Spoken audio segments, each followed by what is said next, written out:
இது வந்து TN45 நெல்லுங்க. இந்த வந்து சன்ன ரகம்னு சொல்லுவாங்க. இது குருவைக்கு வந்து பயன்படுத்துவாங்க.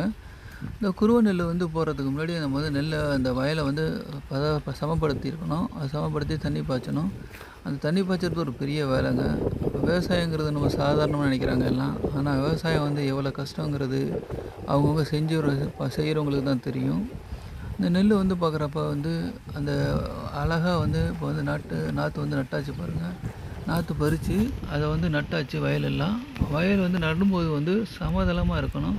அப்படி சமதளமாக இருக்கிறப்ப வந்து பார்த்தோம்னா அந்த நெல் வந்து நடுறதுக்கு வந்து சமமாக இருக்கும்.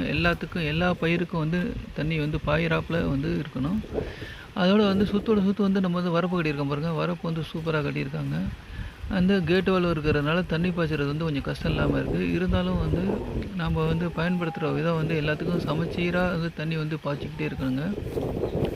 நடவு வந்து போட்டு இப்போ 2 நாள் ஆகுதுங்க. 2 நாள் கழித்து இப்படி சில்லாட தண்ணி வந்து வச்சுருக்கணும். அப்படி சில்லாட தள்ளி வைக்கிறப்ப தான் வந்து நல்லா வந்து பயிரானது வந்து எல்லாத்துக்கும் விளையக்கூடியதாக வந்து சமமாக தண்ணி வந்து பாய்ச்சிக்கிட்டே இருக்கணுங்க. காய விட்டுறக்கூடாது. வயலை காய விட்டோம்னா அப்புறம் தண்ணி பாய்ச்சறது ரொம்ப கஷ்டங்க. அதனால் இந்த ரகம் வந்து தடவை போட்டிருக்கோம் பாருங்கள். இது வந்து சிறப்பாக வந்து விளையத்தக்கதாக கடவுள்கிட்ட நான் வந்து பிரார்த்திக்க வேண்டிக்கிறேன். இது வந்து நீங்கள் வந்து அனைவரும் சப்போர்ட் பண்ணுங்கள். இந்த வீடியோ வந்து பார்க்குறவங்க எல்லாம் வந்து எவ்வளோ அழகாக இருக்குது, பயிர் வந்து சமமாக வந்து போட்டிருக்காங்க, எவ்வளோ அழகாக பயிர் பண்ணியிருக்காங்கிறத பார்த்துட்டு நீங்களும் விவசாயம் பண்ணுங்கள். விவசாயத்தை வந்து காப்போம். இந்த பயிர் வந்து குருவை பயிர் அப்படின்னு சொல்லுவாங்க.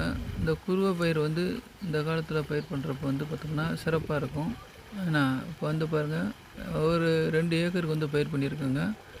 சிறப்பான பயிராக இருக்கும். ஆனால் நல்லா தெளிப்பாக வந்து வளர்கிறதுக்கு இனிமேல் வந்து ஒரு 4 நாள் கழித்து வந்து உரம் போடணுங்க. 4-5 நாள் வந்து உரமும் களைக்கொல்லியும் போட்டோம்னா களையும் இருக்குது.